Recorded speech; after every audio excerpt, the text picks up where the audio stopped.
Welcome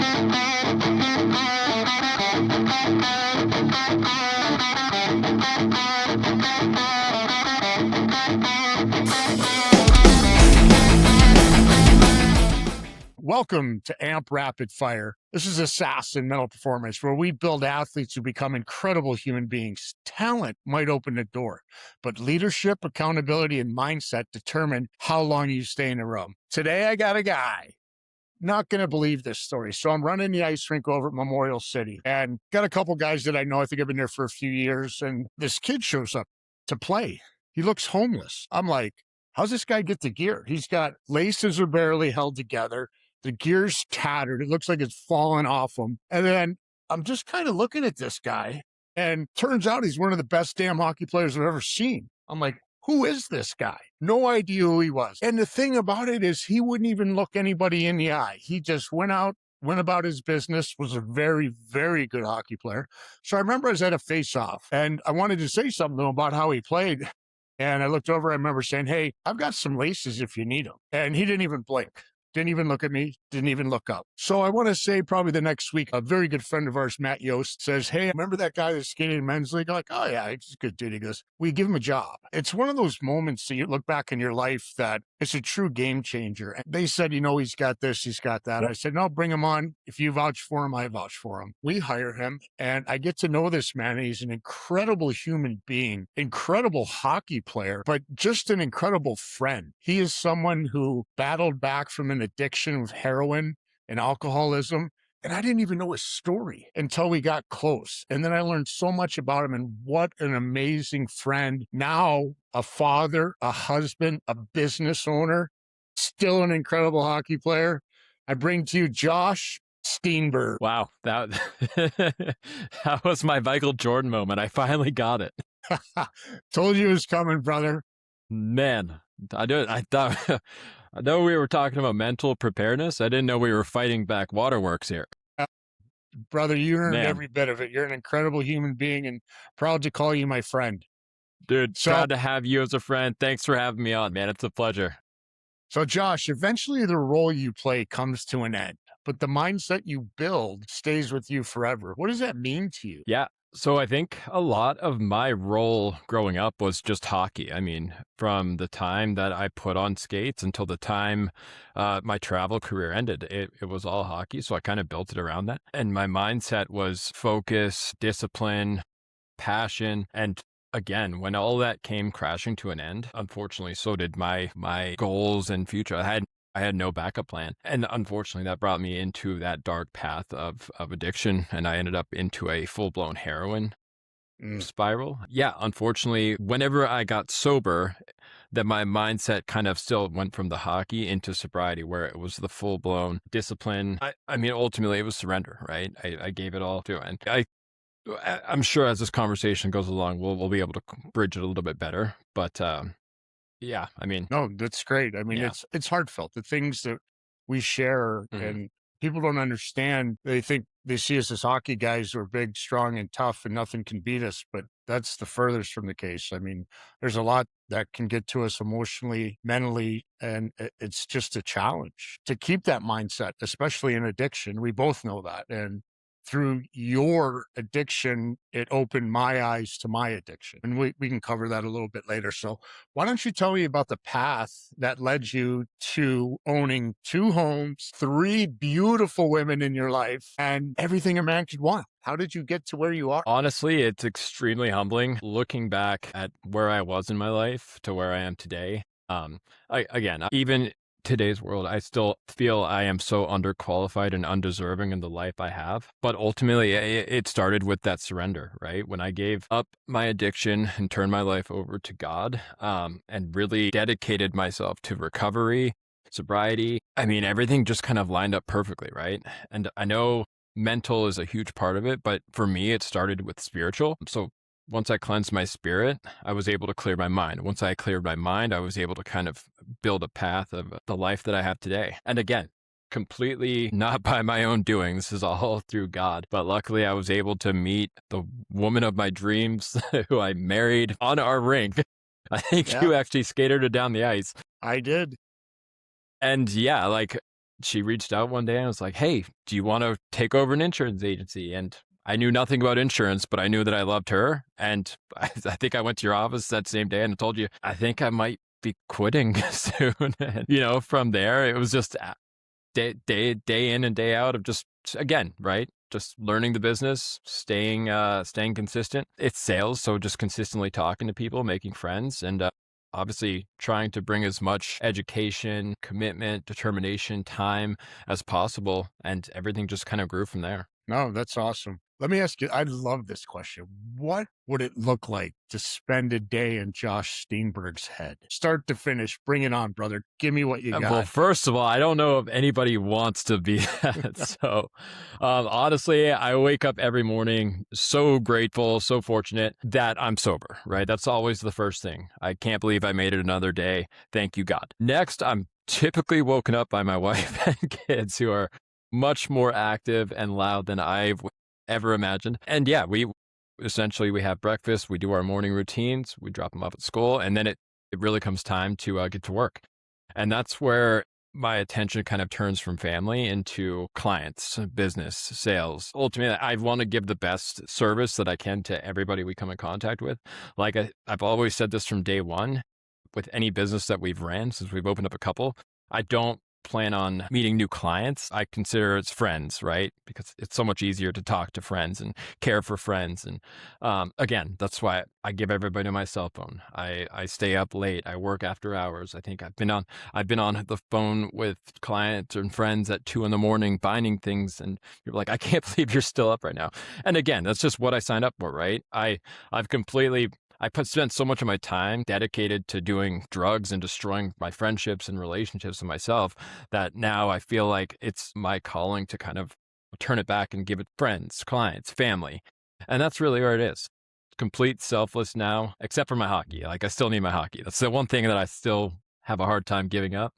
But aside from that, I like making people happy, man. That's it. When would you say the last time you really felt your confidence was shaken? Feel like my confidence is shaken almost daily, right? Just again, because I do feel I'm underqualified. I don't feel like I deserve the life I have. I don't know what today is going to bring, right? But a lot of that confidence is really shaken up and put back into place by God, right? I tend to acknowledge my fears, but I don't give in to my fears. And ultimately, I remember, like, if I do it my way, it's not going to end the good way, right? So a lot of that is me surrendering and still giving every day over to God. That's it, right? I control what I can, and I don't worry about what I can't. And that's why we got it on the arm right there. I mean, that's serenity prayers. I mean, I don't know about how many other people, but it's saved my life on a Yeah. daily occurrence for sure. That's a foundation of mental performance and mindset is control the controllables. They talk about it all the time. In practicality, what you just said is so true. What it does for us and staying in the moment, staying present. Why don't you give me a little bit of insight about that journey? Because a big shift in your mindset. How were you able to conquer that? I understand God's a huge component of that, but how did you Yeah. deal with that? Yeah, so I guess I'll take you kind of back into the backstory of it. So I think I just had a lot of things going on. I started out dabbling in pills, and I kind of started that spiral where I still thought I was in control, but I wasn't putting needles in my body or anything, right? So I still had control of it. It wasn't bad. And then just so many things happened. I had really close friends die. Of course, hockey coming to a halt also kind of spiraled because my identity kind of goes away. And, again, when you spend 18 years doing something every day and one day you wake up and those friends that you played with and everything that you've worked for disappears, like, what do you do? I put so much time and effort into hockey that I didn't really focus on schooling. I wasn't supposed to be a doctor or a lawyer or anything like that. And of course, with the death of a friend, I spiraled down deeper. I ended up getting addicted to heroin because it was available, it was cheap, and it was so much stronger. And that's ultimately is what I really wanted to do, was just kind of numb all that pain that I just was holding on to. And so I remember I got so deep into it. I think I accidentally passed out on my front yard. And my mom came home and she saw me. And of course, I had cigarette burns in my jeans. And she knew something was going on. It's hard for her to admit that what I was doing, right? Nobody wants to believe that their son is a heroin addict. And so I think she took my phone, she went over to my dad's house. I guess they had a little powwow chat.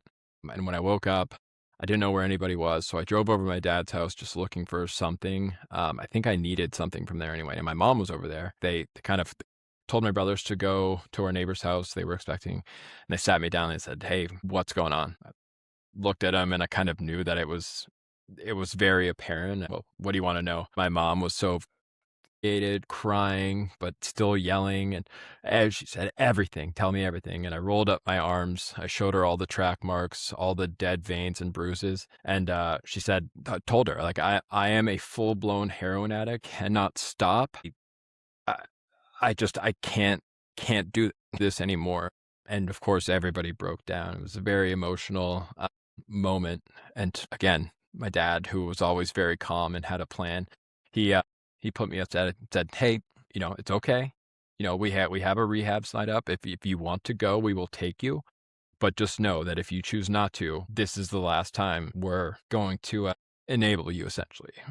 Mhm. And so I guess because I felt so cornered and I was a child still mentally, I gave in and I said, "Yeah, I want help. I want to go to rehab, but I'm not strong enough for this. I've tried this. It doesn't work. I'm not strong." And my dad looked at me and he said, "You're not strong enough today, but you will be." And that was kind of like my first, like you said, that one liner that really stuck with me. And so I went to go detox first, and then they transferred over into rehab. And I was actually right down the street from Memorial. And I mean, that was it. I started a whole detox thing, and yeah, I guess that's where it all started. And then I guess we kind of go into the early days of sobriety where I was just kind of faking it until you make it. I was like, Yeah. "Oh yeah, everything's great," I'm so sober. I knew deep down that I was lying to myself.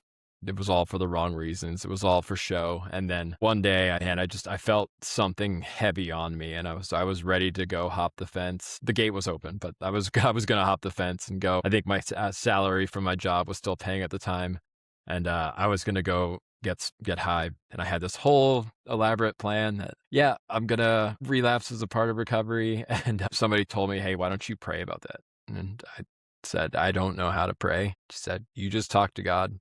Don't have to use words. You say it in your heart, and He'll hear you." And so from that point, I literally put my head down, just said, "God, give me a sign." And from there, I said, "Okay, I'll do one more meeting." And then our guard came out and said, "Hey, meeting, group time." Went inside. Guy who's a speaker says, "Hey, my name's Bob. I'm been sober for 25 years. I'm an addict and from Canada, love playing hockey." And I was like, boom, that's my guy, that's my sign. And from that was the day that, like, I truly felt like, okay, you know what? I got this. I feel like everything is lined up perfectly. I feel confident. Like, I actually felt that, I'm going to do this. And of course, here we are. Yeah. And yeah, from there, I made it very transparent with everybody. Like, this is my story. This is what I did. I was that. Now I'm this. And again, there's been so much accountability from friends, from family, and everybody loves it. And they're so happy for me. But again, like, it helps me also be accountable to them, right? Because I don't want to be that person. I want to be a man of integrity. And again, I wanted everybody to know so that if there was ever any signs, somebody could call me out on my BS. No, it's a great point, and I've been fortunate enough to hear every one of those stories, and I relate. Mhm. So that's yeah, it hits me the way it hits you, man, 'cause it's amazing. What do you feel the biggest lie high performers tell themselves? There's a couple, but I think the biggest one is you are so much more than like I said. I think with my past, it was always kind of my own destiny that I was going to be an NHL player, and I put so much thought and determination. And when that came to an end, it felt like I had no way out. Again, even sitting here today, I still don't believe that I have the life we have today. And by no means am I anything special, right? But I still feel so undeserving of it. But I think by myself creating an identity of a soul so much into a sport, a game that we love, I I feel like that kind of spiraled when it didn't go my way. Right, and that lie you were telling yourself is that I am Mhm. that guy.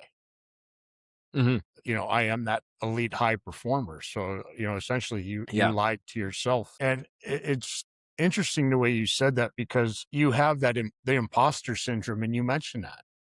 Mhm. in your recovery. You're fooling everybody. Fake it till you make it. And a lot of athletes go through that when they retire, when they're done playing. That's why addiction is so big in our sport, is because when they leave the game, when you leave the camaraderie, when you leave the friendships, Mhm. you're alone. Yeah. You're alone.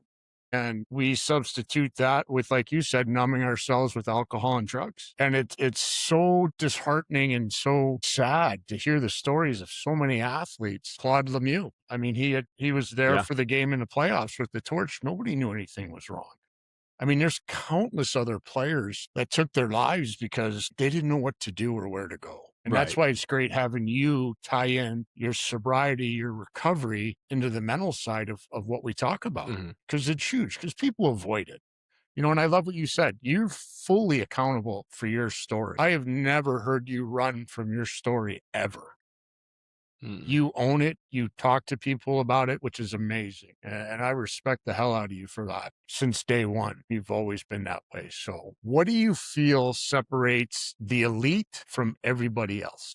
I think the elite, man, and again, just going to speak on my own because by no means do I know the status of elite, but I would say if anything, it's going to be the humility, the discipline, the determination. I know tons of people who have so much skill or talent, but they don't have the discipline, they don't have the work ethic, they don't have the determination or the grit. And I really feel like whatever it is in life, if you don't prepare for it, if you don't have a strong desire in your heart for it, you're never going to reach your full potential. And that's, again, I still feel like I'm so far from my full potential. I'm only going to speak in eyes.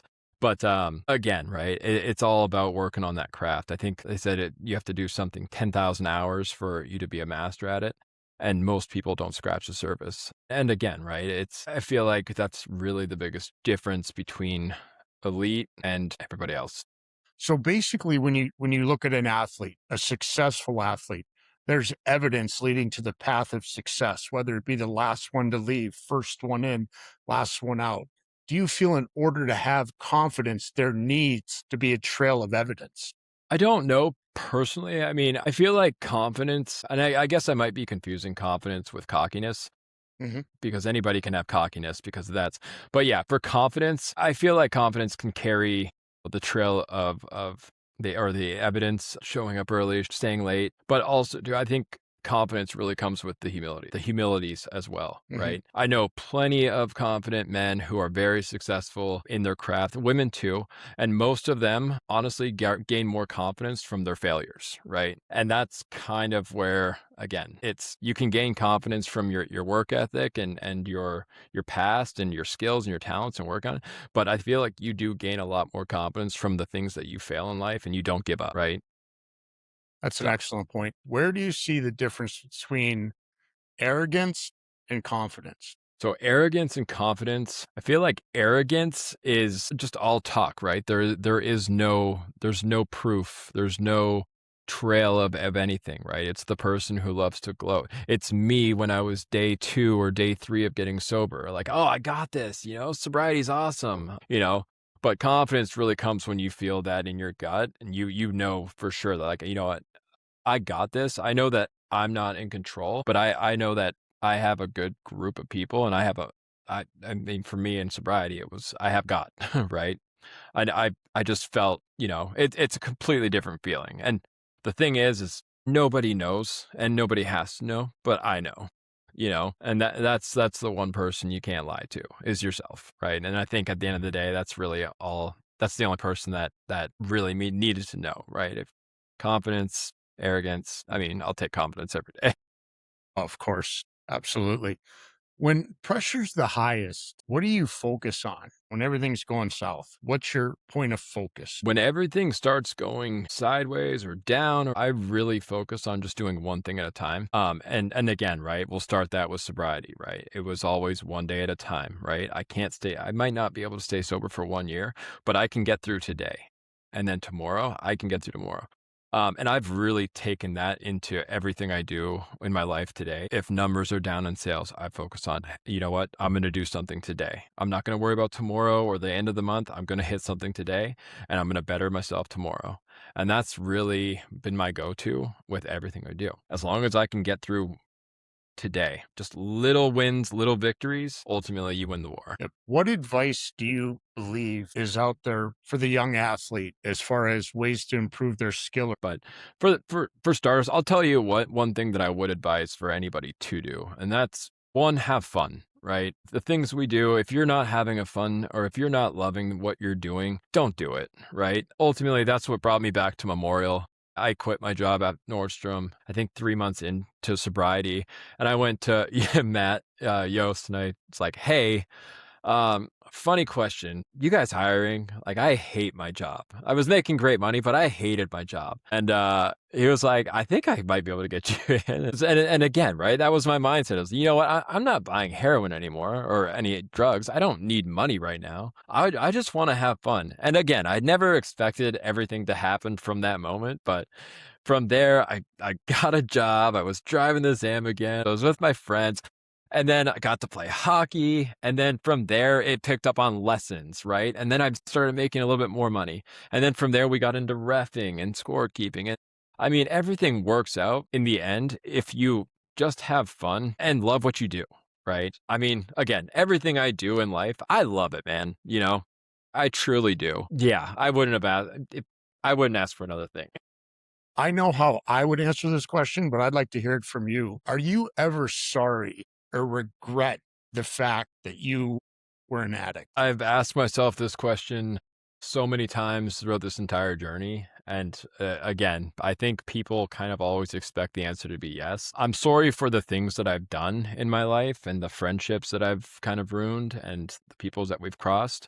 But I don't regret the flip side to this journey because again, it gave me another purpose in my life, and it kind of gave me another identity that I feel more confident that I can walk in my skin now, right? Again, it's if I could without hurting anybody or being a heroin addict, I would do it again if this was the life that you promised me on the other side of it, and that's the only way that I would do it again, right? Because again, there's so many great things have happened since I got sober, and again, I'm so fortunate. The friendships that we have, the game we get to play, the family we have, the people that again, even coaching kids, that was like the biggest joy of my life was because. I think when we were working there, did a couple of news interviews and people had no idea.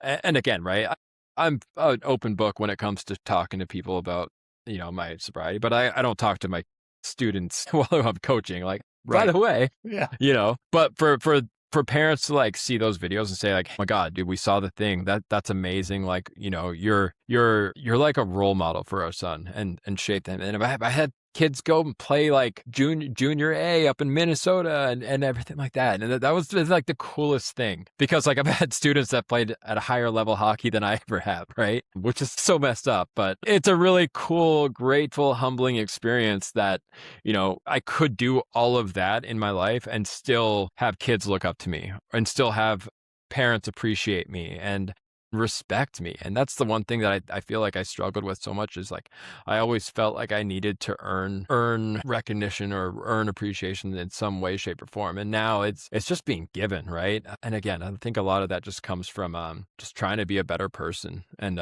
living with integrity. No, that you just hit it right there. Living by, with, and through integrity, because hmm that gets you a seat at the table, and we're all hmm given a seat at the table, and it's how we conduct ourselves when we're there. So I love that word integrity. That you epitomize the word integrity. As long as I've known you, integrity has been unquestionable with you. I remember story time. We were Oklahoma City. I was drinking back then, and Josh was in charge of us young adults. And so he had his hands full, but Josh is a great guy to go out and drink with, even though he doesn't drink, because he's drinking shots of Coca-Cola. The Astros are winning the World Series. World Series, man. We're going crazy. We're in the bar, boozing shots, running around high-fiving everybody. Steener's with us. He's sober. We get out of the bar. What do we want to do? We want to go tip a car over. And Steener's like, whoa, whoa. Like we can have all the fun we want. We're not tipping cars. We're not jumping on hoods. Man.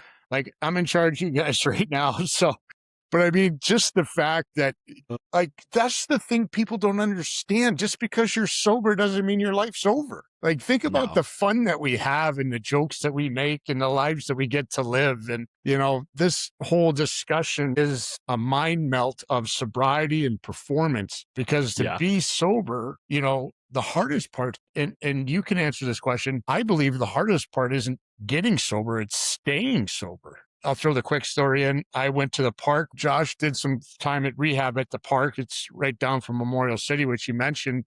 And what was it, your 5-year Yeah. anniversary or 5 5 years? or yeah, 5 years. So Josh worked for us, and I didn't know his story. Again, I think I was one of the guys who saw it on the media or somehow it came about, but I was just like, wow. And I remember there's just the support I had for him. So Josh goes up and gets his 5 years of sobriety chip, which is amazing. And at the end of these meetings, they do this part, come up and get a desire chip, who has a desire to stop drinking. Here I am, like no idea about what it is. And I'm like, yeah, I want to do that. I want to be sober.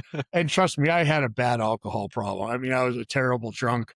But the thing was, I was normal. Like people who knew me and interacted with me didn't realize what a puddle I was. And I was able to hide it. And it didn't do me any good. But so I go up and get a chip. And I'm like, yeah, everyone's clapping. And the first mistake I make, and it's not because of Josh's character, it's because they tell you never pick a friend to be your sponsor. So the first thing I'm like, hey Josh, will you be my sponsor, man? It'll be really cool. And Steiner's like, Yeah, man. sure, you're my boss, you're my I friend. just didn't want to get fired. Exactly. I I guess don't know how to tell you no. I guess I kind of have to be. And the accountability and needless to Ugh, say, I think I might have hit 30 days, and it took, by God's grace, as you say, I got back yeah. into the program, and I've been sober since October 13th, 2020. And your sobriety date is, Let's go. Mine is August 2012. we got a date coming up for you. So yeah, those are big mile marks for us, but it's Yeah. just one of those deals. So if I took away everything, your title, your accomplishments, your resume, your reputation, who is Joshua Steenburg? Man, honestly, I'm the exact same person that I am. Take away everything.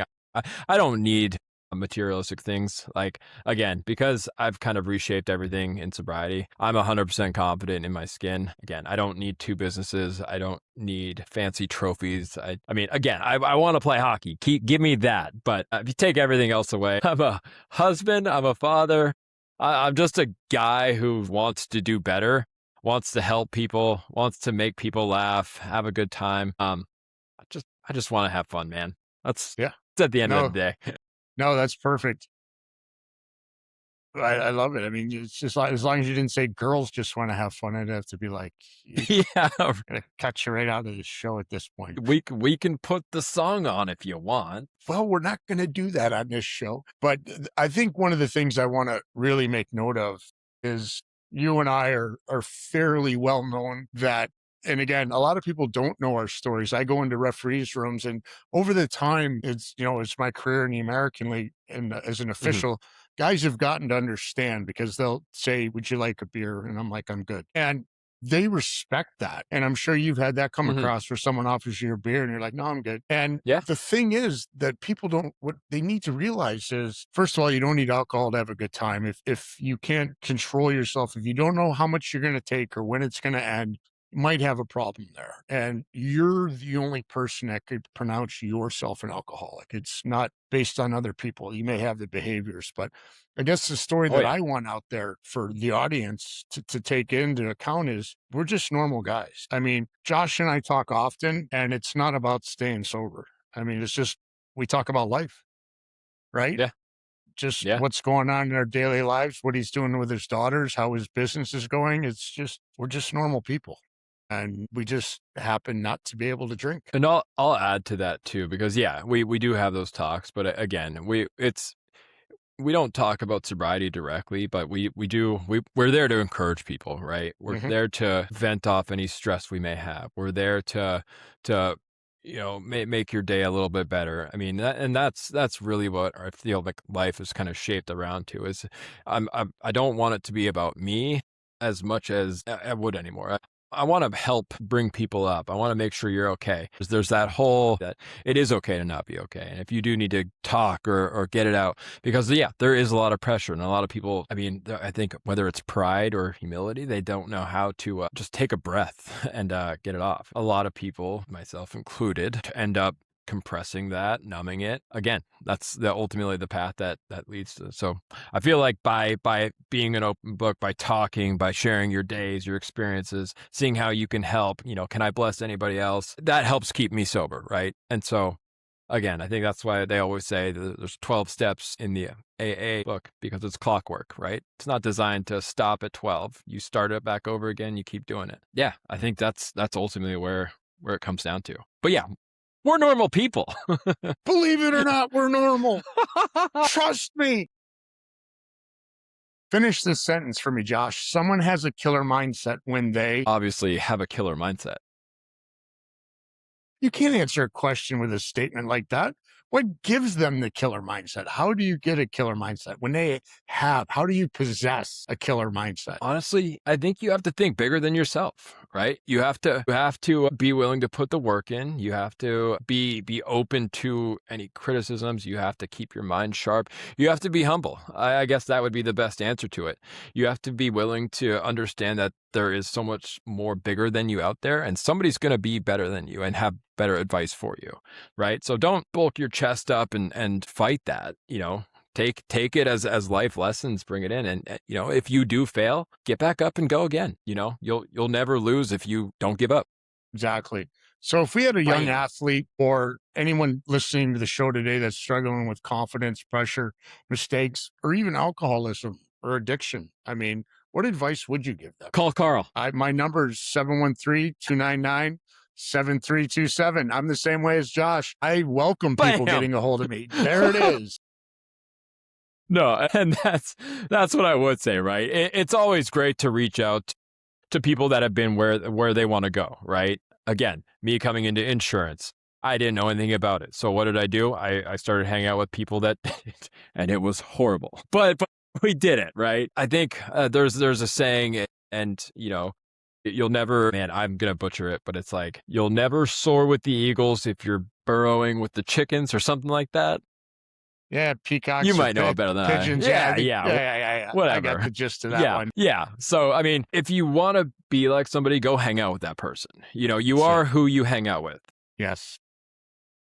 No, that's exactly it. We talk about it all the time. You are the sum of the 5 people you surround yourself with. I mean, that's bottom line. 100%. If you hang around bums, you're going to be a bum. If you hang around millionaires, Yep. you're going to be a millionaire. If you hang around insurance agents, you're going to be boring. You're going to be a boring. Oh my gosh. So did you see what happened to the Johnson's place? They didn't have full coverage or glass. I can't believe that. Hey. Can you? Geez, that's so interesting. Hey, Tommy filed a claim. His hail hit his roof. How could you sit through one of those? I would lose my mind. I would be like, it's hail. It happens, man. Dude, if you ever want to test your sobriety, get into sales. If you want to test your sanity, get into insurance sales. I'm sure they get those phone calls. It's just like the company you resent. The State Farm guy gives you the call, like, "Yeah, we've seen 100%. it. We've seen a thing or two here, I guess, right?" But little humor though. AA meetings make great prospects for client. Good high premiums. Everybody's trying to do the right. Hey, man, I got to drive. I got to have insurance, bro. I'm your guy. My God. Oh gosh. All right. I'm a normal person, I swear.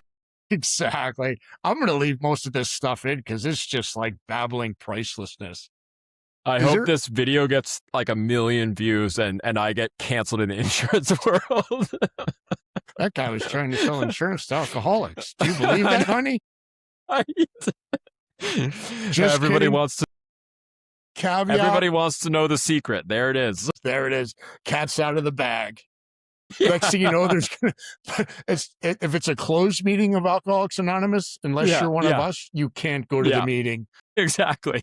Why do you think Josh became one of us? He's a big salesman in those meetings. I love it. I'm just, I think Gordon Gecko told me that or something. I don't know. Hey, is there anything you want to add that you think we might have missed that you feel may help someone along their journey? I don't know if it's something that would be any value, but I did want to bring up the one thing that I think is very important for just the statistics, right? Because obviously the mind plays a huge part in anything we do. And again, the voices of outsiders is always going to impact the individual. And so I do remember when I think we were like 2 or 3 weeks into sobriety. I just got met Bob. Bob became my sponsor. And I think it was one of our first meetings. And he did ask me, he said, do you know what the chances of you staying sober are? And I said, yeah, I think I heard that. It's like 8%, right? And he said, yeah, that's right. Now, what do you think about that? And I did look at him. And again, this is after I had my aha moment with God, my burning bush moment. And I looked at him and I said, I'm not a number, And again, that is probably in life and in anything you do, whatever the statistics are, whatever the odds against you are in anything, whether that's hockey or just remember, you're not a number. If you really want something and you really love something, you have the potential to go get it. The only person that's going to stop you or slow you down is yourself. And as long as that isn't shooken, you got it. So maybe we can put that in there. I know for a fact that's staying. That was awesome. Good job, Steiner. I appreciate you being on the show, brother. I appreciate you, man. At Assassin Mental Performance, discipline today, dominate tomorrow. If this conversation helped you think differently about performance, share it with an athlete who needs to hear it and follow Assassin Mental Performance for more. I'm on all the social media channels, YouTube, TikTok, Instagram, LinkedIn, Facebook, got them all. Thing I want to do is get people to follow. It's the message I carry. That's what I'm interested in, is helping carry the message. That's AMP Rapid Fire. Remember, knowledge is power when you choose to apply it. Now go out and execute. That's a wrap. That's a wrap.